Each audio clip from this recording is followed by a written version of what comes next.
English philia YouTube ചാനലിലേക്ക് എല്ലാവർക്കും സ്വാഗതം. ഇംഗ്ലീഷ് സംസാരിക്കാൻ ആഗ്രഹിക്കുന്നവർക്കായി സ്പോക്കൺ ഇംഗ്ലീഷിൻ്റെ പുതിയൊരു അധ്യായത്തിലേക്ക് എല്ലാവർക്കും സ്വാഗതം. ഇന്ന് നമ്മൾ ടുഡേയ്സ് ടോപ്പിക് പഠിക്കാൻ പോകുന്നത് താഴെ പറയുന്ന കാര്യങ്ങളായിരിക്കും. നോക്കൂ, വില്ലിങ്നെസ് ടു ലേൺ ഇംഗ്ലീഷ്. നമ്മൾ എന്തൊരു കാര്യം പഠിക്കണമെങ്കിലും ഒരു ഇഷ്ടം വേണം അല്ലേ, അതിനോട് വില്ലിങ് ആയിരിക്കണം. നമ്മൾ സ്വന്തം ഇഷ്ടത്തോടെ പഠിക്കേണ്ടി വരും. അതിനെന്തൊക്കെ കാര്യങ്ങൾ ചെയ്യണമെന്ന് നമ്മളിന്ന് നോക്കും. പിന്നെ ഡോണ്ട് ട്രാൻസ്ലേറ്റ്. നമ്മൾ മലയാളത്തിനെ ഇംഗ്ലീഷിലോട്ട് ട്രാൻസ്ലേറ്റ് ചെയ്ത് സംസാരിക്കാൻ ശ്രമിക്കരുത്. ആ കാര്യങ്ങളായിരിക്കും സംസാരിക്കുന്നത്. എന്തുകൊണ്ട് ട്രാൻസ്ലേറ്റ് ചെയ്യാൻ പാടില്ല എന്ന് ഞാൻ പറഞ്ഞുതരും. ഹൗ ടു സ്റ്റഡി ഇംഗ്ലീഷ്, എങ്ങനെ ഇംഗ്ലീഷ് പഠിക്കണമെന്ന് പറഞ്ഞുതരും. പിന്നെ ഗ്രാമർ നമുക്ക് ആവശ്യമുണ്ടോ, ഇംഗ്ലീഷ് സംസാരിക്കാൻ ഗ്രാമർ ആവശ്യമുണ്ടോ ഇല്ലേ എന്നുള്ള കാര്യം പറഞ്ഞുതരും. പിന്നെ ഹൗ ടു പ്രാക്ടീസ്, എങ്ങനെയാണ് നമ്മൾ ഇംഗ്ലീഷ് സംസാരിക്കാൻ പ്രാക്ടീസ് ചെയ്യേണ്ടത്. ഇത്രയും കാര്യങ്ങളായിരിക്കും നമ്മൾ ഇന്നത്തെ ടോപ്പിക്കിൽ നമ്മൾ നോക്കുക. ഇന്നത്തെ വീഡിയോയിൽ നമ്മൾ കവർ ചെയ്യാം.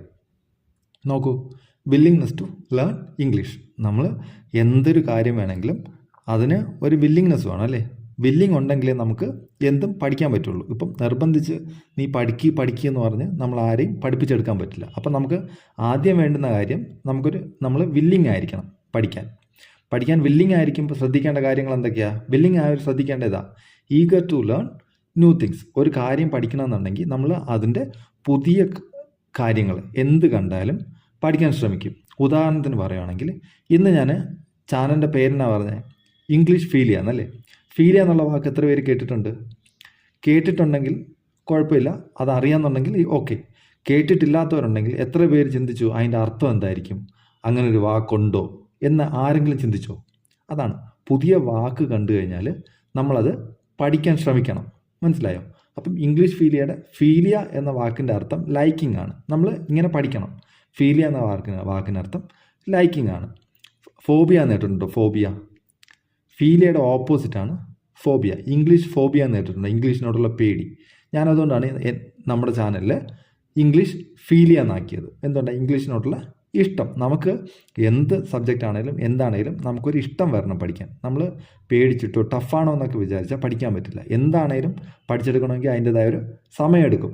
അപ്പം അതിനനുസരിച്ച് നമ്മൾ അതിനോട് ഇഷ്ടപ്പെട്ട് പിന്നെ അതിന് കുറച്ച് നമ്മൾ എഫേർട്ട് ഇട്ടാൽ മാത്രമേ നമുക്ക് എന്തെങ്കിലും പഠിച്ചെടുക്കാൻ പറ്റുള്ളൂ. അതിന് നമുക്ക് എന്താ വേണ്ടത്? വില്ലിങ് ആയിരിക്കണം നമ്മൾ എല്ലാ കാര്യത്തിനും. പിന്നെ കൺസിസ്റ്റൻസി. വില്ലിങ് ഉണ്ടെങ്കിൽ മാത്രമേ നമുക്ക് എന്തുണ്ടാവുള്ളൂ? കൺസിസ്റ്റൻസി ഉണ്ടാവുള്ളൂ. സ്ഥിരത വേണം.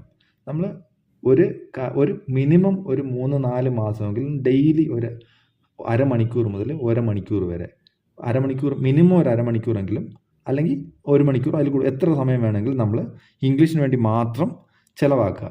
അങ്ങനെ വരുമ്പം നമുക്ക് 3 മാസം കഴിയുമ്പോൾ നല്ലൊരു ചേഞ്ച് വരും. അപ്പോഴേ നമുക്ക് നല്ലോണം സംസാരിക്കാൻ പറ്റുള്ളൂ. അപ്പം ഈ വില്ലിങ്നെസ് ടു ലേൺ ഇംഗ്ലീഷ് എന്നുള്ള ടോപ്പിക്ക് നിങ്ങൾക്ക് മനസ്സിലായെന്ന് ഞാൻ വിശ്വസിക്കുന്നു. ഇനി ഡോണ്ട് ട്രാൻസ്ലേറ്റ് എന്ന് പറഞ്ഞു അല്ലേ. നമ്മൾ സംസാരിക്കുന്ന സമയത്ത് മലയാളത്തിൽ നിന്ന് ഇംഗ്ലീഷിലോട്ട് ട്രാൻസ്ലേറ്റ് ചെയ്തത്. എന്തുകൊണ്ടാണ് അങ്ങനെ പറഞ്ഞത്? മലയാളത്തിൽ നിന്ന് ഇംഗ്ലീഷിലോട്ട് ട്രാൻസ്ലേറ്റ് ചെയ്താൽ നമ്മൾ തെറ്റ് വരുത്താൻ സാധ്യതയുണ്ട്. എന്തുകൊണ്ടാണെന്ന് നോക്കാം.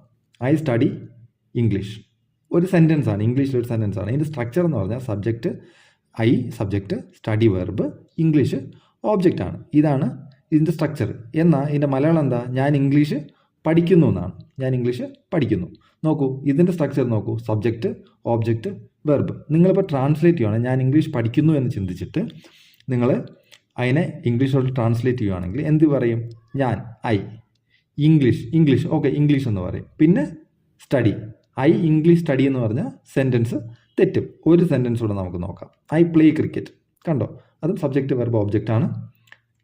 ഞാൻ ക്രിക്കറ്റ് കളിക്കുന്നു തന്നെ നമ്മൾ ട്രാൻസ്ലേറ്റ് ചെയ്യാൻ നോക്കിയാൽ ഞാൻ ക്രിക്കറ്റ് കളിക്കുന്നു പ്ലേ. ഐ ക്രിക്കറ്റ് പ്ലേ എന്ന് പറഞ്ഞാൽ തെറ്റും. അങ്ങനെ വരുമ്പം നമ്മൾ മിസ്റ്റേക്ക് വരുത്താൻ സാധ്യതയുണ്ട്. അതുകൊണ്ട് തന്നെ നമ്മൾ ഒരിക്കലും മലയാളത്തിൽ നിന്ന് ഇംഗ്ലീഷിലോട്ട് ട്രാൻസ്ലേറ്റ് ചെയ്യരുത്. നമ്മൾ ഇംഗ്ലീഷിൽ തന്നെ ചിന്തിച്ച് ഇംഗ്ലീഷിൽ തന്നെ സംസാരിക്കുക. അതാണ് ഇതിൻ്റെ അർത്ഥം. മനസ്സിലായല്ലോ? ഇനി എങ്ങനെ ഇംഗ്ലീഷ് പഠിക്കണം അല്ലേ? സംസാരിക്കാൻ വേണ്ടിയിട്ട് ഇംഗ്ലീഷ് എങ്ങനെ പഠിക്കണമെന്ന് നോക്കാം. ഗ്രാമർ ആവശ്യമുണ്ടോ? ഗ്രാമറിൻ്റെ ആവശ്യമുണ്ടോ? സംസാരിക്കുന്ന സമയത്ത് ഗ്രാമർ നമ്മൾ ഉപയോഗിക്കും. പക്ഷേ എനിക്ക് നിങ്ങളോടൊരു കാര്യം ചോദിക്കാനുള്ളത്, നിങ്ങൾ ആരൊക്കെയാണ് മലയാളം പഠിച്ചപ്പോൾ ആദ്യം ഗ്രാമർ പഠിച്ചിട്ട് നിങ്ങൾ മലയാളം പഠിച്ചത്? മലയാളം സംസാരിക്കാൻ പഠിച്ചത് മീൻസ് സംസാരിക്കാൻ പഠിച്ചത്? ഇല്ല അല്ലേ? നമ്മൾ ആദ്യം സംസാരിച്ച് പഠിച്ചു അല്ലേ? സംസാരിച്ച് പഠിക്കാൻ പക്ഷേ നമുക്കൊരു എൻവയോൺമെൻറ്റ് ഉണ്ടായിരുന്നു. ഇവിടെ നമ്മുടെ സറൗണ്ടിങ്സ് മലയാളം സംസാരിക്കുന്ന ആൾക്കാരായതുകൊണ്ട് നമുക്ക് കേട്ടും പറഞ്ഞും പഠിക്കാൻ ഒരു സാധ്യത ഉണ്ടായിരുന്നു. പക്ഷേ ഇംഗ്ലീഷ് പഠിക്കാൻ നമുക്ക് എല്ലാവർക്കും ഒരു സാധ്യത ഇല്ല. അപ്പം നമുക്ക് കുറച്ച് ഗ്രാമർ പഠിക്കേണ്ടി വരും. എന്നാൽ ഗ്രാമറിന് വളരെ ഇമ്പോർട്ടൻസ് ഇല്ല. നമ്മൾ കുറേ കാര്യങ്ങൾ ഇങ്ങനെ പഠിച്ചും സംസാരിച്ചും വരുമ്പം പറഞ്ഞും വരുമ്പം തന്നെ അത് വന്നോളൂ, ഗ്രാമറൊക്കെ വഴങ്ങി വന്നോളൂ. മനസ്സിലായല്ലോ? അപ്പം ഗ്രാമറിന് ഇമ്പോർട്ടൻസ് ഉണ്ടോ എന്ന് ചോദിച്ചാൽ ഉണ്ട്. പക്ഷേ നമ്മൾ സംസാരിക്കാൻ പഠിക്കാൻ ഗ്രാമറിൻ്റെ ആവശ്യമില്ല. ഗ്രാമർ പഠിക്കാതെയും സംസാരിക്കാൻ പഠിക്കാം. പക്ഷേ അതിന് നമുക്കൊരു എൻവയോൺമെൻറ്റ് വേണം. അതില്ലാത്തതുകൊണ്ട് നമ്മൾ കുറച്ച് ഗ്രാമർ പഠിക്കും. മനസ്സിലായല്ലോ? ഇനി ലിസൺ ഏറ്റവും വലിയ, ഞാൻ ആദ്യം പറഞ്ഞു നമ്മൾ കേട്ടും പറഞ്ഞുമാണ് പഠിക്കണതെന്ന് അല്ലേ? നമ്മളിപ്പോൾ ഒരു കൊച്ചു കുഞ്ഞിനെ എടുത്ത് നോക്കൂ, അതെങ്ങനെയാണ് മലയാളം പറയാൻ പഠിക്കുന്നത്? ആദ്യം നമ്മൾ സംസാരിക്കുന്ന സമയത്ത് നമ്മൾ എന്താ പറയുന്നതെന്ന് ശ്രദ്ധിച്ചിങ്ങനെ കേൾക്കും. ഇങ്ങനെ നമ്മുടെ മുഖത്ത് നോക്കിയിരുന്ന് കേൾക്കും അല്ലേ? അതല്ലേ ചെയ്യുക. അപ്പം നമ്മൾ ആദ്യം ചെയ്യുന്ന കാര്യം ലിസൺ ആണ്. ഏറ്റവും ശ്രദ്ധിച്ച് ഒരു ലാംഗ്വേജ് പഠിക്കണം, അതിനെ കേൾക്കണം. അത് കഴിഞ്ഞിട്ട് എന്താ, അതിനെക്കുറിച്ച് ചിന്തിക്കണം. നമ്മൾ എന്താ കേട്ടതെന്നുള്ളത് നമ്മൾ മനസ്സിൽ തന്നെ പറഞ്ഞ് പഠിക്കുകയോ എന്താണ് ചെയ്യുക. അത് കഴിഞ്ഞിട്ടാണ് നമ്മൾ സ്പീക്ക് ചെയ്യുക അല്ലേ? പിന്നെ നമ്മൾ സംസാരിക്കും. കുഞ്ഞും അങ്ങനെയല്ലേ? ഇത്രയും പഠിച്ചു വരാൻ ഒരു കുഞ്ഞിന് ഒരു 6-8 മാസം എടുക്കും അല്ലേ പറഞ്ഞു വരാൻ. സംസാരിക്കുന്നത് എങ്ങനെയാണ്? ആദ്യം നമ്മൾ പറയുന്നത് ശ്രദ്ധിക്കും, എന്നിട്ട് അതിനെ ചിന്തിക്കും, എന്നിട്ട് എന്താ ഓരോ ലെറ്റേഴ്സ് പറയും, പിന്നെ ഓരോ വേർഡ് പറയാൻ തുടങ്ങും, പിന്നെ വേർഡ്സ് പറയും, പിന്നെയാണ് സെൻറ്റൻസ് പറയുക. നമ്മളും ഇതുപോലെ എവിടെയെങ്കിലും പോയി ഇംഗ്ലീഷ് സ്പീക്കിംഗ് കമ്മ്യൂണിറ്റിയിൽ പോയി കഴിഞ്ഞാൽ നമുക്കും ഇങ്ങനെ പഠിക്കാൻ പറ്റും. പക്ഷെ നമുക്ക് അങ്ങനെയുള്ളൊരു ഓപ്ഷൻ ഇല്ലാത്തതുകൊണ്ട് നമ്മൾ കുറച്ച് ഗ്രാമറൊക്കെ വെച്ചിട്ട് പഠിക്കും. മനസ്സിലായോ? ഇതാണ് ഇതിൻ്റെ രീതി. ഏറ്റവും എളുപ്പമായ രീതി ഇതാണ്. കുഞ്ഞു പിള്ളേർ പഠിക്കും പോലെ നമ്മൾ ഇംഗ്ലീഷ് സ്പീക്കിംഗ് കമ്മ്യൂണിറ്റിയുടെ ഇടയിൽ പോവുക, അവരോട് തന്നെ ഇംഗ്ലീഷ് സംസാരിച്ച് പഠിക്കുക. സംസാരിക്കാൻ ഈസിയാണ്. പക്ഷേ റൈറ്റിങ്ങിന് ഗ്രാമർ വളരെ ഇമ്പോർട്ടൻ്റ് ആണ്. നമ്മൾ ഒരു സെൻറ്റൻസ് എഴുതിയാലും അത് ഗ്രാമറിന് വളരെ ഇമ്പോർട്ടൻസ് കൊടുത്താലേ പറ്റുള്ളൂ. അല്ലാത്തത് നമ്മൾ സംസാരിക്കുന്ന കാര്യം കേൾക്കുന്ന ആൾക്ക് മനസ്സിലായാൽ മതി. നമുക്ക് സ്പീക്കിംഗ് ഓക്കെയാണ്. കമ്മ്യൂണിക്കേഷൻ ഗ്യാപ്പ് വരാൻ പാടില്ല. നമ്മൾ പറയുന്ന കാര്യം കേൾക്കുന്ന ആൾക്ക് മനസ്സിലാവണം, അത്രേ ഉള്ളൂ. അതിന് പക്ഷേ ഗ്രാമാറ്റിക്കൽ എററും വരാൻ പാടില്ല. ഗ്രാമർ നമ്മൾ കുറച്ച് ഉപയോഗിക്കണം. അത് നമ്മൾ വഴിയെ പഠിക്കും. മനസ്സിലായല്ലോ? ഇനി എങ്ങനെയാണ് നമ്മൾ പ്രാക്ടീസ് ചെയ്യേണ്ടതെന്നല്ലേ? പ്രാക്ടീസ് ചെയ്യണ്ടേ? ഇത് നമ്മൾ പഠിക്കണം, സംസാരിക്കണമെങ്കിൽ പ്രാക്ടീസ് ചെയ്യണം. കുഞ്ഞു പിള്ളേരാണെങ്കിലും പറഞ്ഞ് പ്രാക്ടീസ് ചെയ്യും അല്ലേ? ഇതെന്തോന്നൊക്കെ ചോദിക്കും അല്ലേ? ആദ്യം ചോദിച്ച് നമ്മളെടുത്ത് പഠിക്കും. അതുപോലെ നമ്മളും ചോദിച്ച് പഠിക്കണം എല്ലാ കാര്യങ്ങളും. നോക്കൂ, ലിസൺ ഇംഗ്ലീഷ്. നമ്മൾ ഇംഗ്ലീഷ് ലിസൺ ചെയ്യേണ്ടി വരും. കേൾക്കണ്ടേ? കേട്ടാലല്ലേ നമുക്ക്, ഞാനെന്താ പറഞ്ഞത്, കുഞ്ഞുകുട്ടികളെന്താ കേൾക്കും. കേട്ടിട്ടാണ് അവർ പിന്നെ തിങ്ക് ചെയ്തിട്ട് പിന്നെയാണ് പറയുന്നത് അല്ലേ? അപ്പോൾ ആദ്യം നമ്മളും ലിസൺ ചെയ്യാൻ തുടങ്ങണം. ആദ്യത്തെ സ്റ്റെപ്പ് എന്താ? നമ്മൾ ന്യൂസ് എന്തെങ്കിലും കേൾക്കണം. ഇംഗ്ലീഷിൽ ന്യൂസോ എന്തെങ്കിലും, ന്യൂസ് അല്ലേ? ന്യൂസ് കേൾക്കാൻ പറ്റും. വേറെ എന്ത് ചെയ്യാൻ പറ്റും? English news. നിങ്ങൾ റേഡിയോയിൽ ഒരു ന്യൂസ് വരും 7 മണിക്ക് അല്ലേ? 7 മണിക്ക് ഒരു ചാനൽ ന്യൂസ് വരാറുണ്ട്.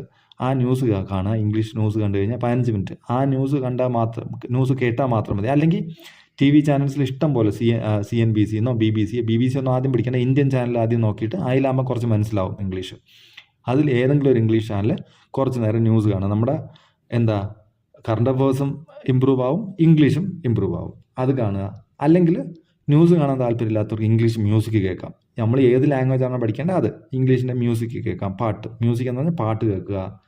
പിന്നെ ഇംഗ്ലീഷ് മൂവീസ് കാണാം, സബ് ടൈറ്റിൽ ഇട്ടല്ലാതെ. അല്ലാതെ അവർ പറയുന്ന കേട്ടിട്ട് അവരുടെ സംസാരമൊക്കെ ശ്രദ്ധിക്കുക. ഇതാണ് നമ്മൾ ചെയ്യേണ്ടത്. ഇതിൽ 3-ൽ ഏതെങ്കിലും ഒരു കാര്യം ചെയ്തേ പറ്റും നമുക്ക് ഇംഗ്ലീഷ് സംസാരിക്കണമെങ്കിൽ. മനസ്സിലായല്ലോ? അപ്പം ഇംഗ്ലീഷ് ലിസൺ ചെയ്യണം. അല്ലെങ്കിൽ നമുക്ക് ഈസി ആയിട്ടുള്ള കാര്യം ചെയ്യാൻ പറ്റുന്നത്, നമുക്ക് എന്താ ചെയ്യാൻ പറ്റുന്നത്, ഷോർട്ട് സ്റ്റോറീസ് ഉണ്ട്. ഷോർട്ട് സ്റ്റോറീസ് പറയുന്ന യൂട്യൂബിൽ കേൾക്കാൻ പറ്റും. അതൊക്കെ നിങ്ങൾക്ക് കേൾക്കാം. അതാകുമ്പോൾ നമുക്ക് കുറച്ച് കഥയുടെ രൂപത്തിൽ സിമ്പിൾ ഇംഗ്ലീഷ് ആയിരിക്കും, അത് നിങ്ങൾക്ക് മനസ്സിലാവും. അല്ലെങ്കിൽ കൺവെർസേഷൻസ് അത് കേൾക്കുക. അതെന്ത് വേണമെങ്കിലും നിങ്ങൾക്ക് കേൾക്കണം. കുറച്ച് നേരം ഇംഗ്ലീഷ് കേട്ടേ മതിയാവും. മനസ്സിലായല്ലോ? തിങ്ക് ഇൻ ഇംഗ്ലീഷ് എന്ന് പറഞ്ഞാൽ ഉദ്ദേശിക്കുന്നത് എന്താ? നമ്മൾ എന്ത് കാര്യം ചെയ്താലും നമ്മൾ ചിന്തിക്കുന്നത് ഇംഗ്ലീഷിലായിരിക്കണം. ഇപ്പം എക്സാമ്പിൾ പറയുകയാണെങ്കിൽ, നമ്മളൊരു സാധനം കണ്ടു, ഒരു മേശ കണ്ടു നോക്കിയാൽ നമ്മുടെ മനസ്സിലത് മേശ എന്ന് വരും. പക്ഷേ അതിനെ മേശ എന്നുള്ള മാറ്റിയിട്ട് അതിനെ ടേബിൾ എന്നാക്കുക. മനസ്സിലായോ? അങ്ങനെയാണ് നമ്മൾ കാണുന്ന കാര്യങ്ങൾ.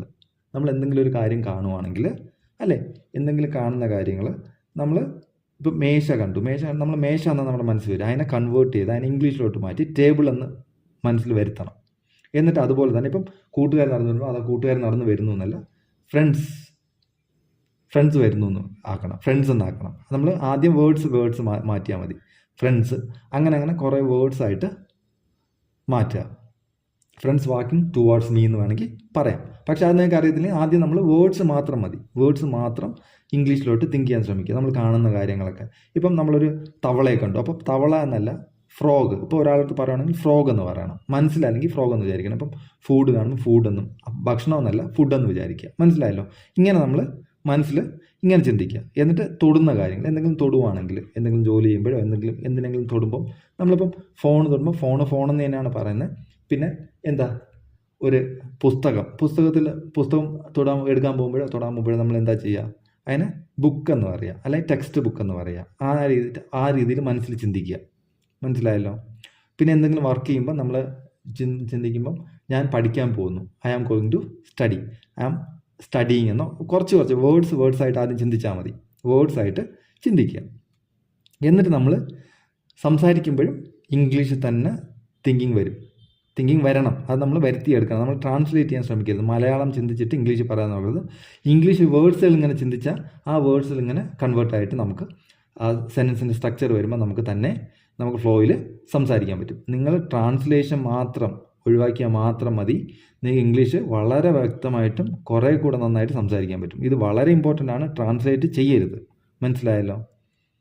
ഇനി സ്പീക്ക് ഇൻ ഇംഗ്ലീഷ്. നമ്മൾ ഇംഗ്ലീഷ് സ്പീക്ക് ചെയ്യണം അല്ലേ? സംസാരിച്ചാലേ നമുക്ക് സംസാരിക്കാൻ പറ്റുള്ളൂ. ഇപ്പം സംസാരിക്കാതെ പറ്റത്തില്ലല്ലോ. കുഞ്ഞു പിള്ളേരോട് നോക്കുവാണെങ്കിൽ അവരിങ്ങനെ കുറേ ലെറ്റേഴ്സ്, പിന്നെ വേർഡ്സ്, പിന്നെ സെൻറ്റൻസ് ഉണ്ടാക്കി ഇങ്ങനെ പറഞ്ഞാണ് പഠിക്കുക. പിന്നെ നമ്മൾ എന്ത് ചോദിച്ചാലും അവർ മറുപടി പറയും. അതങ്ങനെ പറഞ്ഞ് പഠിക്കണം. അതിന് നമ്മൾ എന്തൊക്കെ ചെയ്യാൻ പറ്റും? ഒന്ന്, നമുക്ക് കണ്ണാടിയിൽ നോക്കി നമ്മളോട് തന്നെ നമുക്ക് സംസാരിക്കാം. എന്താ, ഇംഗ്ലീഷിൽ. അപ്പോൾ ആരും ചിരിക്കത്തും ഒന്നുമില്ല. നമ്മൾ തന്നെ നോക്കി നമ്മൾ സംസാരിക്കുക. ഓക്കെ, അത് ഒരു കാര്യം ചെയ്യാൻ പറ്റും. പിന്നെ ഫ്രണ്ട്സ് ഉണ്ടെങ്കിൽ, ഇപ്പം ഫ്രണ്ടിനോട് ഇപ്പം ഇംഗ്ലീഷ് അറിയുന്ന ഒരു ഫ്രണ്ട് ഉണ്ടെങ്കിൽ ആ ഫ്രണ്ടിനോട് ഒരു അരമണിക്കൂർ ചോദിച്ചിട്ട് ഫ്രണ്ടിനോട്ടിരുന്ന് സംസാരിക്കുക. ഞാനും ആദ്യം ഇംഗ്ലീഷ് സംസാരിച്ച് പഠിക്കുമ്പോൾ അറിയുന്ന ഫ്രണ്ട്സിനോട് പറയും. അവർക്ക് സമയമുള്ളപ്പോൾ അവരോട് പോയി അരമണിക്കൂർ ഇരുന്നിട്ട് അവരോട് എന്തെങ്കിലുമൊക്കെ സംസാരിക്കുക. അവർ കറക്റ്റ് ചെയ്ത് തരും. അപ്പം നമുക്ക് ഈസി ആയിട്ട് പഠിക്കാൻ പറ്റും. അല്ലെങ്കിൽ ഗ്രൂപ്പ്സ് ഉണ്ടാക്കുക. നമ്മൾ ഫ്രണ്ട്സിൻ്റെ ഒരു ഗ്രൂപ്പ്സ് ഉണ്ടാക്കിയിട്ട് ഇരുന്നിട്ട് ഒരാൾ എണീറ്റ് നിന്ന് സംസാരിക്കുക, 1-2 സെൻറ്റൻസ് പറയുക, എന്നിട്ട് ബാക്കിയുള്ളവരൊക്കെ കറക്റ്റ് ചെയ്യുക. അപ്പോൾ അതെല്ലാവരും മനസ്സിലാവും, എല്ലാവരും അത് പഠിക്കും. അത് കഴിഞ്ഞിട്ട് അതുപോലെ എല്ലാവരും ചെയ്തു വരുമ്പം കുറേ സെൻറ്റൻസ് നിങ്ങൾ പഠിക്കും, കുറേ കാര്യങ്ങൾ പഠിക്കും. മനസ്സിലായല്ലോ? അങ്ങനെ ചെയ്യാൻ പറ്റും. പിന്നെ അല്ലെങ്കിൽ സ്വന്തമായിട്ട് തന്നെ നമുക്കൊരു ടോപ്പിക് എടുക്കാം, ആ ടോപ്പിക്കിനെക്കുറിച്ച് സംസാരിക്കുക. ഫോർ എക്സാമ്പിൾ, ഇപ്പോൾ ഓണം വരാൻ പോവാണ് അല്ലേ? നമുക്ക് ഓണത്തെക്കുറിച്ച് നമുക്കൊരു 5 സെൻറ്റൻസ് നമ്മൾ തന്നെ ഉണ്ടാക്കുക, നമ്മൾ തന്നെ സംസാരിക്കുക. ഇത്രയും കാര്യങ്ങൾ നമുക്ക് ചെയ്താൽ മതി. മനസ്സിലായല്ലോ? പിന്നെ എങ്ങനെയാണ് സംസാരിക്കുമ്പോൾ ശ്രദ്ധിക്കേണ്ട കാര്യങ്ങൾ എന്തൊക്കെയാണ്? അതാണ് നമ്മൾ മെയിനായിട്ടും സെൻറ്റൻസ് സിമ്പിളായിട്ടും ബേസിക് ആയിട്ടുള്ള സെൻറ്റൻസ് ഉണ്ടാക്കുക. സിമ്പിളായിട്ടുള്ള, ഇപ്പം ഐ പ്ലേ ക്രിക്കറ്റ്, അത് മതി. ഞാൻ ക്രിക്കറ്റ് കളിക്കുന്നു, അങ്ങനെ പറഞ്ഞാൽ മതി. നമ്മൾ ഒരുപാട് അതിനെ കോംപ്ലിക്കേറ്റഡ് ആക്കരുത്. ജാർഗൺസ് ഒന്നും ഉപയോഗിച്ച്, ജാർഗൺസ് എന്ന് പറഞ്ഞാൽ എന്താ, കട്ടി കൂടിയ വാക്കുകളോ ആർക്കും അറിയത്തില്ലാത്ത വാക്കുകളോ അതൊന്നും ഉപയോഗിക്കേണ്ട കാര്യമില്ല. നമ്മൾ വളരെ സിമ്പിളായിട്ട്, അത് ഞാൻ സ്ട്രക്ചർ പറഞ്ഞുതരാം, അതിനനുസരിച്ച് സിമ്പിളായിട്ട് നമ്മൾ സംസാരിച്ച് തുടങ്ങാം. ആദ്യം വേർഡ്സ് വെച്ചിട്ട് പറഞ്ഞാൽ മതി, എന്ന് ചെറിയ സെൻറ്റൻസ്, പിന്നെ കുറേ കഴിഞ്ഞ് വരുമ്പോൾ നമ്മൾ തന്നെ പറയും. അങ്ങനെ വരുമ്പോൾ നമുക്ക് നന്നായിട്ട് സംസാരിക്കാൻ പറ്റും. പിന്നെ എന്താ, സ്ലോയിൽ സംസാരിക്കണം, വെരി സ്ലോലി, വളരെ സ്ലോ ആയിട്ട്. ഇപ്പം ഐ പ്ലേ ക്രിക്കറ്റ് എന്ന് പറഞ്ഞു, ഐ പ്ലേ ക്രിക്കറ്റ് എന്നല്ല, I play cricket, I am studying എന്ന് ഇങ്ങനെ നമ്മൾ വളരെ സ്ലോയിൽ പറയാം. എന്തിനാ അങ്ങനെ സ്ലോയിൽ പറയാം? നമുക്കപ്പം ചിന്തിക്കേണ്ട സമയം കിട്ടും നമുക്ക്. അപ്പം പിന്നെ തെറ്റൊന്നും കൂടാതെ നല്ല രീതിയിൽ സംസാരിക്കാൻ പറ്റും. പിന്നെ സംസാരിക്കുന്ന സമയത്ത് പ്രൊനൗൺസിയേഷൻ ഇമ്പോർട്ടൻസ് കൊടുക്കണം. പ്രൊനൗൺസിയേഷൻ സംസാരിക്കുമ്പോൾ നമ്മൾ കുറച്ച് പ്രൊനൗൺസിയേഷൻ വേണം. നമ്മുടെ മലയാളത്തിൻ്റെ രീതിയിലല്ല, കുറച്ച് ഇംഗ്ലീഷിൽ തന്നെ നമുക്ക് ഫുള്ള് ഭയങ്കര ഹൈഫൈ ആയിട്ടൊന്നും പറയണ്ട, എന്നാലും പ്രൊനൗൺസിയേഷന് ഇമ്പോർട്ടൻസ് കൊടുക്കണം. ഇത് ഇമ്പ്രൂവ് ചെയ്യാൻ എന്താ ചെയ്യേണ്ടത്? നമ്മൾ ഷോർട്ട് സ്റ്റോറീസോ എന്തെങ്കിലും എടുത്തിട്ട്, അല്ലെങ്കിൽ കോൺവെർസേഷൻ തന്നെ എടുത്തിട്ട് നമ്മളത് ഉറക്കെ വായിക്കാം. ഇപ്പം ഒരു ബുക്ക് എടുത്തിട്ട് I am playing cricket, are you playing with me എന്നൊക്കെ നമ്മൾക്ക് ചോദിക്കാം. അങ്ങനെ വായിക്കുക. അങ്ങനെ കുറേ വായിക്കുമ്പം നമുക്ക് എന്ത് ചെയ്യാൻ പറ്റും? നമുക്ക് കുറേ പഠിക്കാം, കുറേ പ്രൊനൗൺസിയേഷൻ ക്ലിയർ ചെയ്യാൻ പറ്റും. നമ്മൾ ഇംഗ്ലീഷ് വഴക്കപ്പെട്ടിട്ടില്ല സംസാരിക്കാൻ നമുക്ക് ഒരുപാട് അറിയില്ല. അതുകൊണ്ട് നമുക്ക് നമ്മൾ എന്ത് ചെയ്യണം?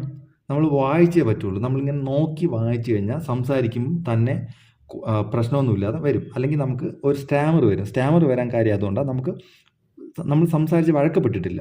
മനസ്സിലായോ? അതുകൊണ്ടാണ് നമുക്ക് ഇംഗ്ലീഷ് സംസാരിക്കുമ്പോൾ ഒരു പ്രശ്നം വരുന്നത്. അപ്പോൾ അതും നമ്മൾ ക്ലിയർ ചെയ്യണം. മനസ്സിലായല്ലോ? അപ്പോൾ നിങ്ങൾക്ക് എന്ത് മനസ്സിലായി? നിങ്ങൾ ചെയ്യേണ്ട കാര്യങ്ങൾ ഇനി ഇത് നിങ്ങൾ ചെയ്യേണ്ടുന്ന കാര്യങ്ങൾ എന്തൊക്കെയാണ്? ഒന്ന്, ലിസൺ ചെയ്യണം. ലിസൺ ചെയ്യാൻ എനിക്കിപ്പം പറയുന്ന കാര്യങ്ങൾ ലിസൺ ചെയ്തിട്ട് നിങ്ങൾക്ക് തിരിച്ച് പറയാനുള്ള അവസരം കിട്ടും. അത് നിങ്ങൾക്ക് പഠിക്കാൻ പറ്റും. മനസ്സിലായല്ലോ? അപ്പോൾ ലിസണിങ്ങിന് നിങ്ങളൊരു ന്യൂസ് കാണുക എന്നുള്ളത്, ഇംഗ്ലീഷ് സംസാരിക്കണം എന്നുണ്ടെങ്കിൽ ഒരു ന്യൂസ് കാണുക എന്നുള്ളത് വളരെ അത്യാവശ്യമാണ് സംസാരിക്കാൻ. റീഡ് ചെയ്തില്ലെങ്കിലും കുഴപ്പമില്ല, പക്ഷേ റീഡ് ചെയ്യണം. എന്തുകൊണ്ടാണ്? റീഡ് ചെയ്താൽ രണ്ട് കാര്യമുണ്ട്. ഒന്ന്, നമ്മുടെ സെൻറ്റൻസ് സ്ട്രക്ചർ കിട്ടും. രണ്ടാമത് നമുക്ക് പ്രൊനൗൺസിയേഷൻ കിട്ടും. അപ്പം നിങ്ങൾ ഇപ്പോൾ ചെയ്യേണ്ടുന്ന ഒന്ന് ലിസൺ ചെയ്യണം, ഒന്ന് റീഡ് ചെയ്യണം. പിന്നെ ബാക്കി കാര്യങ്ങൾ, സെൻറ്റൻസ് നമ്മൾ എങ്ങനെ ഒരാളോട് സംസാരിക്കണം, എങ്ങനെ തുടങ്ങണം എന്നുള്ള കാര്യങ്ങൾ നമ്മൾ അടുത്ത ക്ലാസ്സിൽ വളരെ കറക്റ്റായിട്ട് പഠിക്കും. ഓക്കെ, സ്റ്റെപ്പ് ബൈ സ്റ്റെപ്പായിട്ട് കുറച്ചായിട്ട് നമ്മൾ പഠിച്ചു പോകും. അപ്പം അതുവരെ നിങ്ങൾ എന്താണേലും വായിക്കണം, വായിക്കണം, പ്രൊനൗൺസിയേഷൻ കറക്റ്റ് ചെയ്യാൻ വേണ്ടിയിട്ട്. ഒപ്പം സെൻറ്റൻസ് സ്ട്രക്ചർ നിങ്ങൾക്ക് കിട്ടും. കുറേ പോരാത്തതിന് പുതിയ വാക്കുകൾ കിട്ടും. വാക്കുകൾ കിട്ടുമ്പോൾ നിങ്ങൾ അതിനെ എഴുതി വെച്ച് അതിൻ്റെ അർത്ഥം എഴുതി വെച്ച് അതിന് നിങ്ങളൊരു സെൻറ്റൻസ് ഉണ്ടാക്കണം. എന്നാൽ മാത്രമേ നിങ്ങൾ മാർക്കായിരിക്കും. ഫോർ എക്സാമ്പിൾ ഒരു എക്സാമ്പിൾ പ്ലേ എന്നുള്ള വാക്ക് കിട്ടി അല്ലേ? പ്ലേ എന്നുള്ളൊരു വാക്ക് കിട്ടി, നിങ്ങൾക്ക് അറിയില്ലെന്ന് വെച്ചോ. പ്ലേ, കളിക്കുക എന്നുള്ള. I play hockey. ഇത്ര എഴുതുമ്പം നിങ്ങളിനി മറക്കത്തില്ല. മനസ്സിലായല്ലോ? ഇങ്ങനെ കുറേ സെൻറ്റൻസ് ഉണ്ടാക്കുക, ഇങ്ങനെ തുടങ്ങി വെക്കുക.